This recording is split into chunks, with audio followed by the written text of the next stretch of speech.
I am the Cajun Ninja, and I am cooking baked macaroni and cheese. Hiya! You know me, guys. I'll always think of something. All right, guys, we're going to get started up on this pot right here. We've been letting it heat for a little bit there. Now we're going to make us a roux.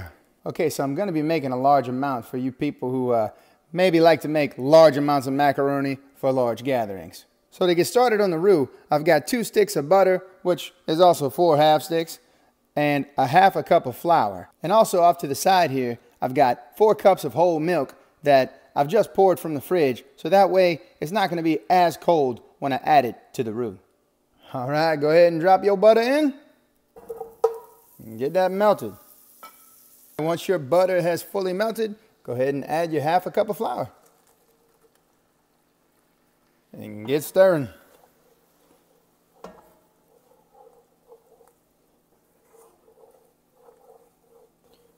Okay, so we're looking to get this roux to a good tan color, maybe almost light looking peanut butter color. And then we will add the milk from there. So for those of you that may be just starting to tune in, if you haven't seen me cook a roux before, it starts out looking like this, very bubbly, a lot of air. But as you cook it, the air subsides and you really start to see the roux take shape. Furthermore, a roux is one of those things that you have to really baby. You know, stir constantly, keep moving it around because it can easily burn to the bottom of the pot or pan you're cooking it in. All right, so this is getting closer and closer to where we want it. I've since moved this pot over so I can get some water boiling over here, so that way I can get started on my pasta. So to your pasta water, you want to add 1 teaspoon of salt. This will help add some flavor to our pasta. This is looking good. We've really taken our time with this because we didn't want to burn it. We didn't want it to get too tan too quick.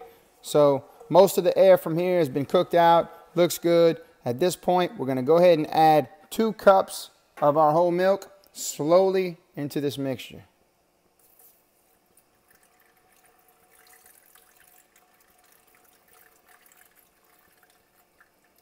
Mix that in good. Now look, your roux will break up from here. And that's okay, because we're going to let this cook down for a little bit and it'll all blend really well.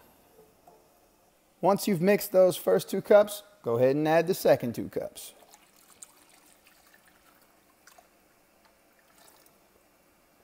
Mix that good.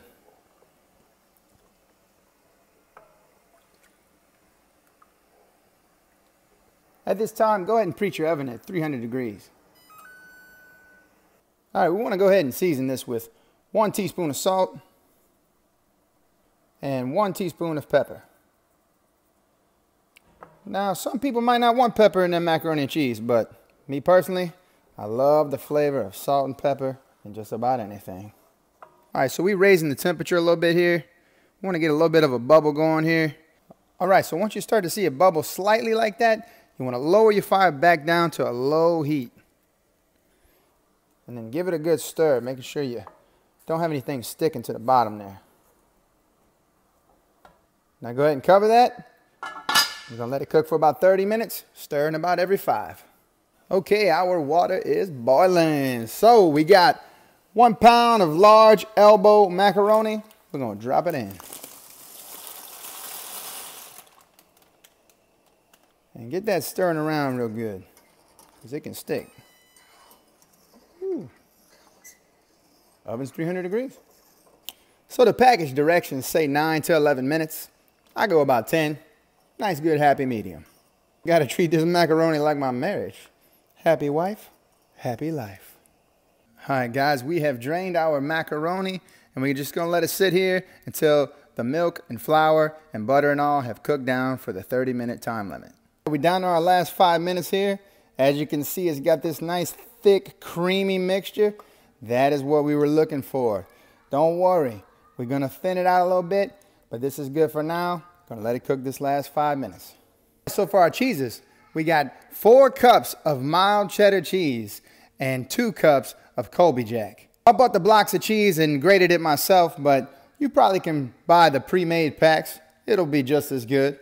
Furthermore, some people like to go with sharp cheddar cheese, but I'm a mild cheddar kind of guy. That's just how I roll. Hiya! All right, we're going to go ahead and add this cheese to our creamy goodness here. Got some cheddar. Stir that in.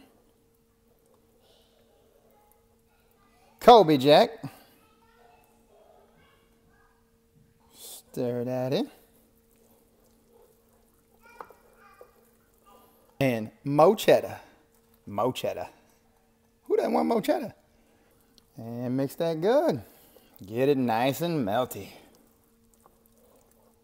Beautiful. We got us some creamy goodness right here, boy. All right, guys. So now we're going to add 2 12-ounce cans of pet evaporated milk.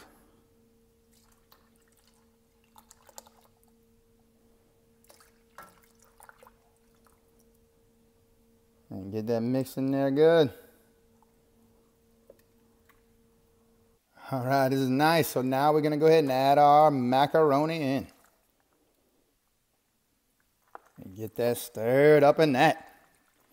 Oh, this is some golden deliciousness right here. Y'all hear that? That is the sound of delicious macaroni and cheese. If your macaroni and cheese don't sound like that, whoo, boy, you better turn around and go back the other way. All right, guys, we have sprayed the bottom of a 15 by 11 inch dish. I told y'all, we do it big down here. We're going to go ahead and take this, pour it in there, and we're going to top it off with even more cheese and put it in the oven. Beautiful. Let's get this thing topped off. There we go, ladies and gentlemen. Let's go ahead and get this bad boy in the oven for 50 minutes. See you soon. Time's up. Let's see what we got here.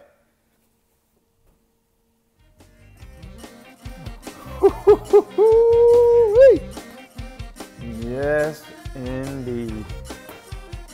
That, my friends, is baked macaroni and cheese. So guys, make sure you let this sit for about 10 minutes. Let it cool, and then you're gonna serve. Well, that's a wrap, y'all. We done did that again. We're about to knock this out. As always, I appreciate you guys tuning in. Y'all stay tuned for more. Paya! We out. Fade it out.